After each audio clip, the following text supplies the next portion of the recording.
तामिळनाडूमध्ये विजय थालापतीची पहिल्यांदाच राजकारणामध्ये एंट्री झाली.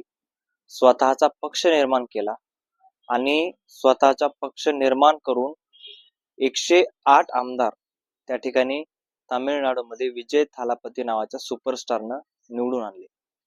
पण महाराष्ट्रामध्ये एका नावाची प्रचंड चर्चा होते, ती म्हणजे राज ठाकरे. राज ठाकरे सुद्धा 2029 मध्ये एक हाती सत्ता स्वतःची घेऊन येऊन मुख्यमंत्री बनतील अशा प्रकारचा एक विश्वास लोकांमध्ये निर्माण झालेला आहे. पण थालापतीला तर अडचणी प्रचंड आहेत. राज ठाकरे 2029 मध्ये स्वतःचा पक्ष घेऊन पुढे येऊ शकतात का, किंवा 2029 मध्ये असं काय घडू शकतं की त्यामुळे राज ठाकरे मुख्यमंत्री होऊ शकतात, हेच आपल्या व्हिडिओमध्ये संपूर्ण पाहायचं आहे. नमस्कार, मी रणजित. मुद्दा हक्काच्या या चॅनलवर तुम्ही नवीन असाल तर चॅनलला सबस्क्राईब करा, कारण आपल्या चॅनलवर आपण असेच वेगवेगळे विविध माहितीपूर्ण व्हिडिओज खास तुमच्यासाठी बनवत राहत असतो. मंडळी, 2029 मध्ये स्वतः राज ठाकरे यांनी एक मोठी प्लॅनिंग केल्याचं सध्या उघड होत आहे. ज्या राज ठाकरेंकडे आज एकही आमदार नाही, ते राज ठाकरे 2029 मध्ये एक हाती सत्ता घेणार असल्याची जोरदार चर्चा सध्या सोशल माध्यमावर व्हायरल होत आहे. याचे मुख्य कारण म्हणजे तमिळनाडूमध्ये विजय थालापती नावाचा एक सुपरस्टार आहे. त्याची भाषणं प्रचंड व्हायरल झाली. एक तो हिरो म्हणून पुढे पिक्चर मध्ये काम करतो, नायक आहे. आणि त्या थालापतीनं एवढं वातावरण त्या तमिळनाडूमध्ये निर्माण केलं, प्रत्येक माणसामध्ये जाऊन जागृती केली.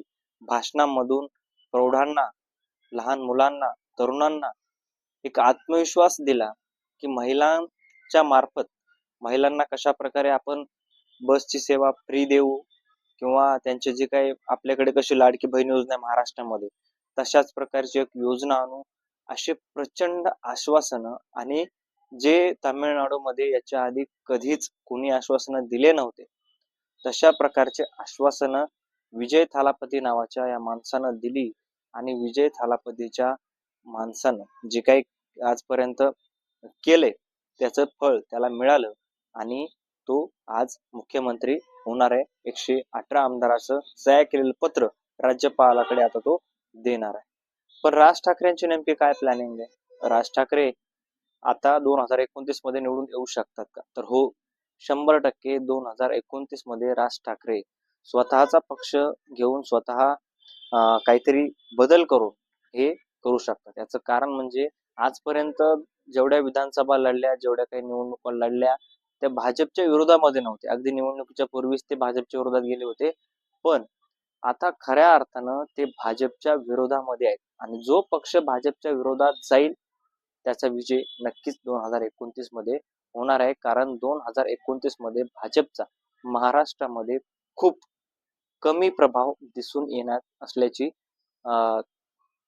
तंत्रज्ञानाचे किंवा जे तज्ज्ञ आहेत, तज्ज्ञ मंडळी यांचं म्हणणं आहे की 2029 मध्ये भाजप तुरळक ठिकाणीच आपल्याला पाहायला मिळणार आहे. मग उरतो तो म्हणजे काँग्रेस किंवा राष्ट्रवादी.